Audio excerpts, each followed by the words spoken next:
साबरमती आश्रम preservation and memorial trust के chairperson Shri Kartikeya भाई सारा भाई तथा अन्य ट्रस्टी, साबरमती हरिजन आश्रम ट्रस्ट, आश्रम परिवार, बहनों और भाइयों और मेरे विद्यार्थी मित्रों, 2 अक्टूबर के पुनीत दिवस की प्रार्थना में मुझे इस तीर्थ स्थान पर आमंत्रित करने के लिए साबरमती आश्रम प्रिजर्वेशन एंड मेमोरियल ट्रस्ट को बहुत धन्यवाद। विशेषतः इसके नियामक श्री अतुल भाई पंड्या को और इसके मानद मंत्री श्री अमृत भाई मोदी को, श्री विराट भाई कोठारी को संयोजन के लिए धन्यवाद। यहाँ आप सबके साथ प्रार्थना में मेरी उपस्थिति मेरा बड़ा सद्भाग्य है, ऐसा मैं समझती हूँ। और अमृत भाई, आपके परिचय के लिए भी बहुत धन्यवाद।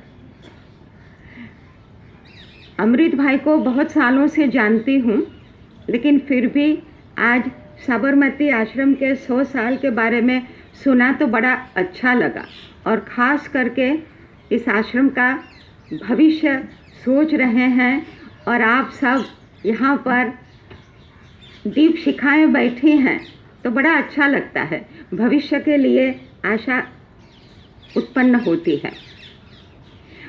आज की भावपूर्ण प्रार्थना के बाद महात्मा गांधी को वंदन करके मैं गांधी जी और प्रार्थना के बारे में कुछ कहना चाहती हूँ, और ख़ास करके मेरे सामने बैठे हुए छात्र छात्राओं को।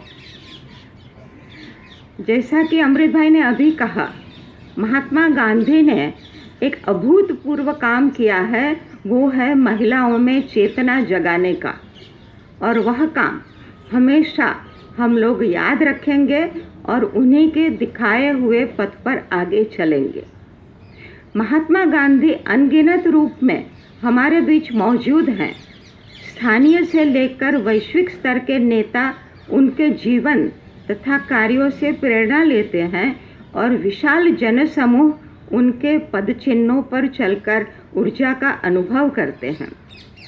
उनके विचार तत्व और कार्य रीति आज भी प्रासंगिक है, अर्थपूर्ण है और नवीन अर्थघटन की राह दिखाते हैं।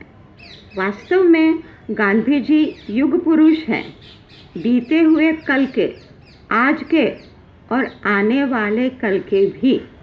मैं मणिभवन से आई हूँ, अमृत भाई ने मणिभवन के बारे में बताया, और आज मैं इस पुण्य भूमि में खड़ी हूँ तो एक बात याद आती है जो इन दोनों गांधी स्थानों को जोड़ देती है, उनका संबंध उजागर करती है।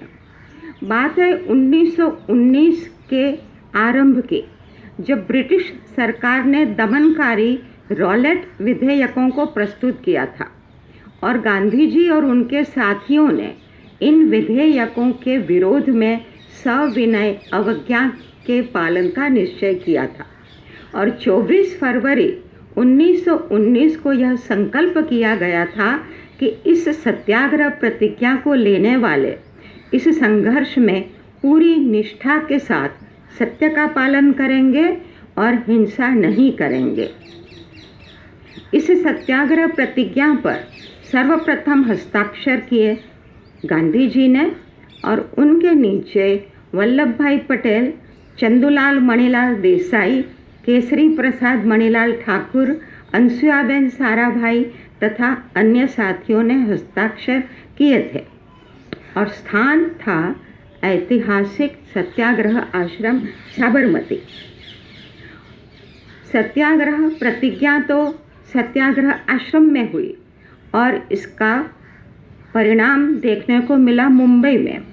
प्रथम देशव्यापी सत्याग्रह रॉलेट सत्याग्रह का शंखनाद हुआ था 6 अप्रैल 1919 को मुंबई के चौपाटी के समुद्र तट पर।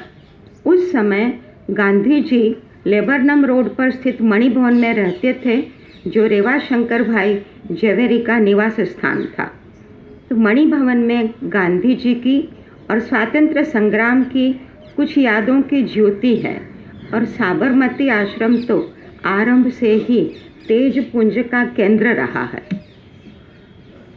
गांधी जी ने अपने विचारों से शोषित और पीड़ित प्रजा के जीवन में नवचेतना का संचार किया, स्वतंत्रता का दीपक जलाया और आत्मसम्मान की लहर जगाई। संकीर्ण स्वार्थ वृत्ति के ऊपर सर्व कल्याण की सर्वोपरिता स्थापित की तथा अधिकारों के विसंगत कोलाहल में कर्तव्य पालन का बुलंद सुर छेड़ा। उनके मतानुसार जीवन सर्वग्राही है, यह एकांगी नहीं हो सकता। जीवन को निजी और सार्वजनिक जैसे खंडों में विभाजित नहीं किया जा सकता। उसी प्रकार उसे सामाजिक, आर्थिक और राजनीतिक जैसे टुकड़ों में भी नहीं बांटा जा सकता। उन्होंने ईश्वर सत्य है के स्थान पर कहा, सत्य ईश्वर है। सत्य ही साध्य है और अहिंसा साधन।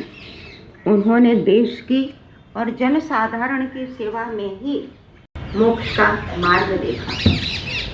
गांधी दर्शन के उत्तम व्याख्याता दादा धर्माधिकारी इस बात के प्रति हमारा ध्यान आकर्षित करते हैं कि गांधी जी की प्रतिबद्धता केवल सत्य के लिए थी, कोई विशेष विचारधारा और दृष्टिकोण के लिए नहीं। और अगर कोई सत्य के लिए प्रतिबद्ध हो जाता है तब वह किसी और के लिए प्रतिबद्ध हो ही नहीं सकता। गांधी जी के मतानुसार सत्य और अहिंसा पहाड़ियों जितनी पुरानी है, लेकिन जैसा कि गांधी जी के सहयोगी आचार्य कृपलानी कहते हैं, सत्य और अहिंसा का अभ्यास इतना पुराना नहीं है। गांधी जी का सत्य और अहिंसा का अभ्यास अद्वितीय है। अहिंसा को सामाजिक आयाम देना उनका विशेष योगदान रहा है।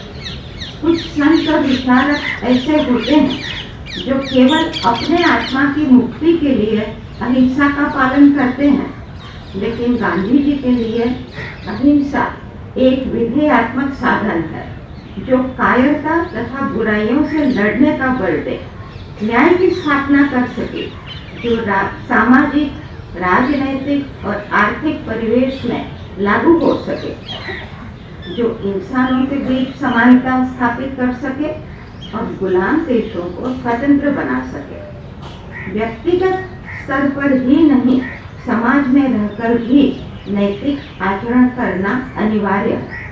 और इसीलिए गांधी जी के लिए प्रार्थना जीवन का अविभाज्य अंग थी। प्रार्थना पारस्परिक प्रेम की उदात्त भावना को जगाती है, जीवन के अंधेरे को दूर करती है। वह सत्य की आराधना है, हृदय की पुकार है जो हमारे अंदर की बुराई पर विजय पाने के लिए बल देती है। अपनी आत्मकथा में गांधी जी ने एक जगह बड़े सुंदर ढंग से लिखा है, स्तुति, उपासना, प्रार्थना वहम नहीं है, बल्कि हमारा खाना पीना, चलना बैठना जितना सच है उससे भी अधिक सच यही चीज है। यह कहने में कोई अतिशयोक्ति नहीं कि यही सच है और सब झूठ है। ऐसी प्रार्थना वाणी वैभव नहीं है, उसका मूल कंठ में नहीं, हृदय में है। इसलिए यदि हम हृदय की निर्मलता को पाले, उसके तारों को सुसंगठित रखें, तो उनमें से जो फूल निकलते हैं वे गगनगामी होते हैं। ऐसा लगता है कि गांधी जी के प्रार्थना संबंधी विचार प्रकृति की गोद में बहते हुए निर्मल जल प्रवाह के समान है। वे मन को स्वच्छ और शुद्ध कर देते हैं। हृदय के अंतःस्थल से प्रकट होती भावना जब प्रार्थना बनती है तब शक्ति का संचार होता है। गांधी जी ने स्पष्ट लिखा है कि जिस प्रकार शरीर को अन्न या खाने की जरूरत है, उसी प्रकार आत्मा को प्रार्थना की आवश्यकता है। गांधी जी के सभी कार्यों में और आंदोलनों में प्रार्थना सहज रूप से आत्मसात हो गई थी। अक्सर रचनात्मक कार्यों के लिए वे दान के लिए अपील करते थे प्रार्थना सभा में तथा अपने विचार एवं निर्णय भी यहाँ व्यक्त करते थे। ऐतिहासिक दांडी यात्रा के एक दिन पहले यानी कि 11 मार्च 1930 को साबरमती आश्रम में प्रार्थना सभा में उन्होंने कहा था कि उनकी ईश्वर से यही प्रार्थना थी कि प्रातः काल को आरंभ होने वाले इस युद्ध में कोई विघ्न न आए, और ऐसा ही हुआ। प्रार्थना उनके दैनिक जीवन का अभिन्न हिस्सा थी।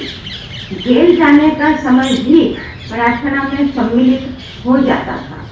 यहाँ मैं 2 उदाहरण देना चाहूँगी, मुझे लगता है मेरे विद्यार्थी मित्र को अच्छा लगेगा।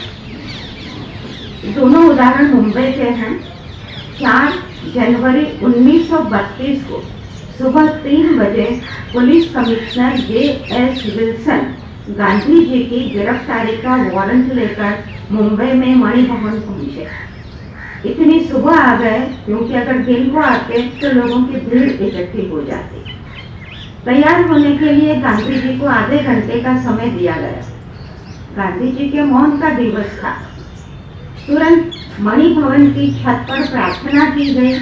सबने वैष्णव जन तो तेने कहिए भजन गाया, जो हमने भी अभी सुना, गांधी जी का प्रिय भजन था, और सबने गांधी जी से आशीर्वाद लिए। और उसके बाद गांधी जी ने पुलिस कमिश्नर के साथ प्रस्थान किया। उसी प्रकार 9 अगस्त 1942 को police commissioner Harold Edwin Butler Mumbai में बिरला हाउस में गांधी जी की गिरफ्तारी का वारंट लेकर सुबह 5 बजे पहुंच गए। तैयारी के लिए आधा घंटा था। सबने शांतिपूर्वक प्रार्थना की, वैष्णव जन तो तेने कहिए भजन गाया, और गांधी जी कारावास के लिए तैयार। तो गांधी जी हमें इस बात का एहसास दिलाते हैं कि प्रार्थना मन की बुराइयों को दूर करने का सबल शस्त्र है। यह हृदय से सारी मलिनता दूर करती है। इसीलिए वे मानते थे कि जो मनुष्य प्रार्थना करता है वह स्वयं के साथ और विश्व के साथ शांति का अनुभव करता है। प्रार्थना ही तो है जो जीवन में व्यवस्था और शांति लाती है। विनम्रता पूर्वक की गई प्रार्थना अन्य के प्रति न्यायपूर्वक व्यवहार करने की सूझ और शक्ति देती है। गांधी जी के ही शब्दों में प्रार्थना मनुष्य जीवन का मर्म है, सत्व है। प्रार्थना लोगों को जोड़ती है, यह केवल नियम या रीति नहीं है। दादा धर्माधिकारी ने इस संदर्भ में बहुत महत्वपूर्ण बात कही है। वे कहते हैं कि प्रार्थना सभा में पारस्परिकता का माहौल होता है, जैसा कि हमने अनुभव किया। अभी सब एक दूसरे के साथ मिलकर प्रार्थना करते हैं, एक दूसरे के विरुद्ध नहीं, कभी नहीं। और यह उनका महानतम योगदान रहा है। मनुष्य अकेले भी प्रार्थना कर सकता है और समूह में भी। और प्रार्थना हो सकती है शब्दों से, स्वर से या कभी मौन से भी। गांधी जी के मतानुसार प्रार्थना सर्वसमावेशी होती है। इसमें समुची मानवता समाविष्ट रहती है। प्रार्थना को सबका साझा सामूहिक साधना तत्व बनाने में गांधी जी का विशेष प्रदान रहा है।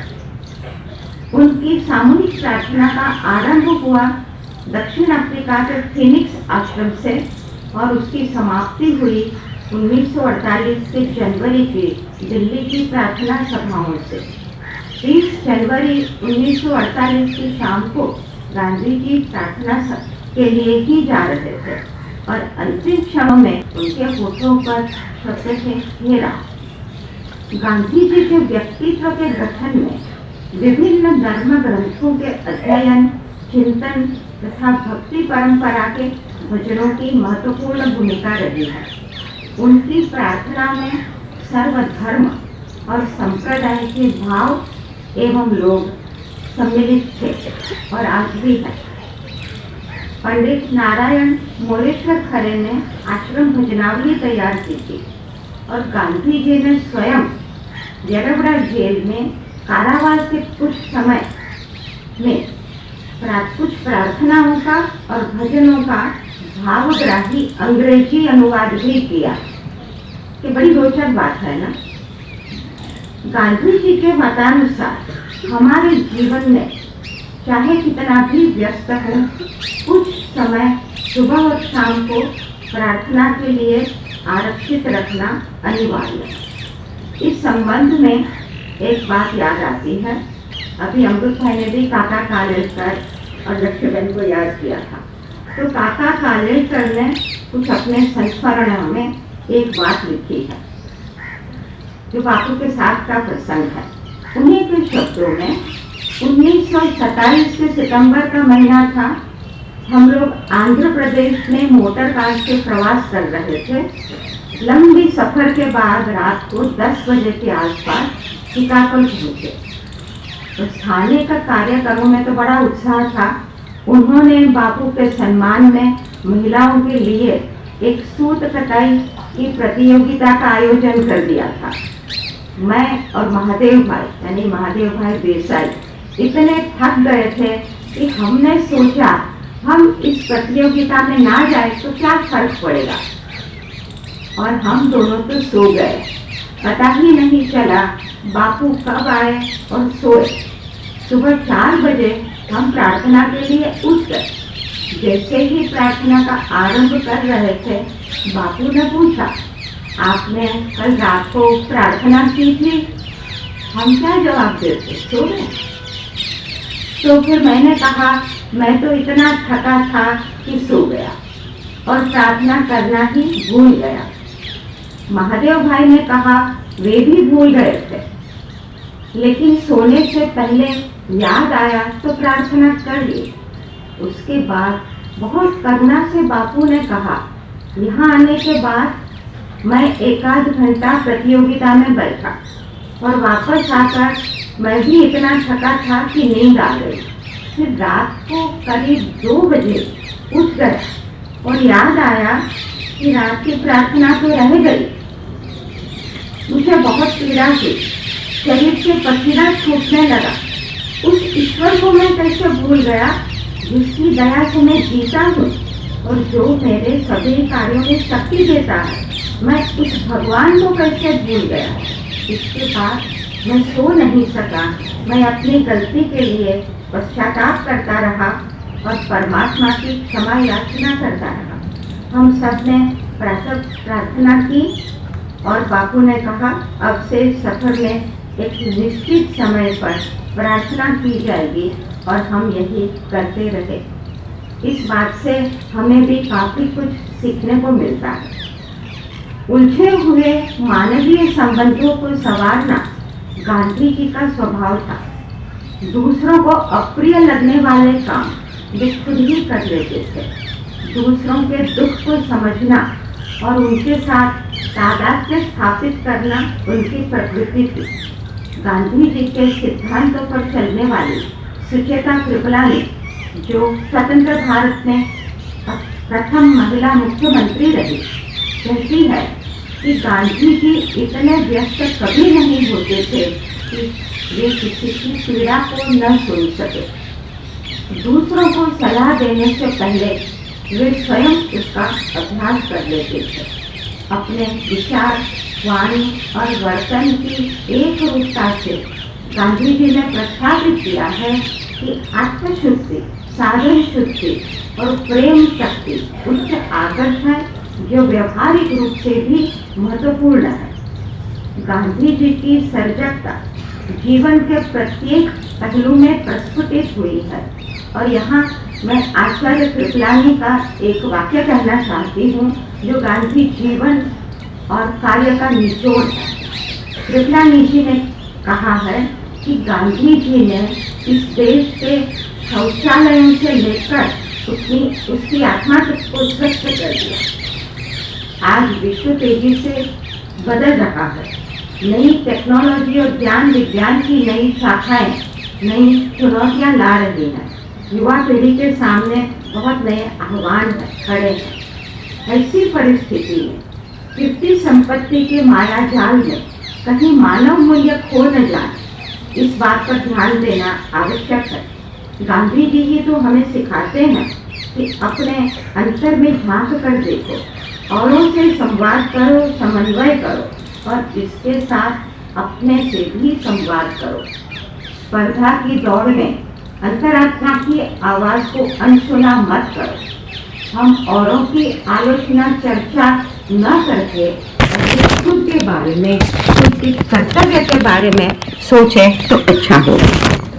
गांधी जी का व्यक्तित्व गतिशील है, विकासशील है और बहुआयामी है। वे राजनीति में रहे लेकिन नीति का मार्ग अपनाया। वे स्वप्निल दृष्टा तो थे लेकिन सूक्ष्म दृष्टि वाले व्यवहारिक भी रहे। वे क्रांतिकारी थे लेकिन पूर्ण रूप से अहिंसक। वे तर्कबद्ध विचार प्रस्तुत करते थे लेकिन ईश्वर के प्रति उनकी श्रद्धा अपार रही। वे विश्व मानव थे लेकिन उनकी जड़ें तो स्वदेश की भूमि में ही रही। नीति, राजनीति, समाज और अर्थशास्त्र के बीच समन्वय दिखाने वाले इस महामानव ने राजनीति का स्वरूप ही बदल दिया।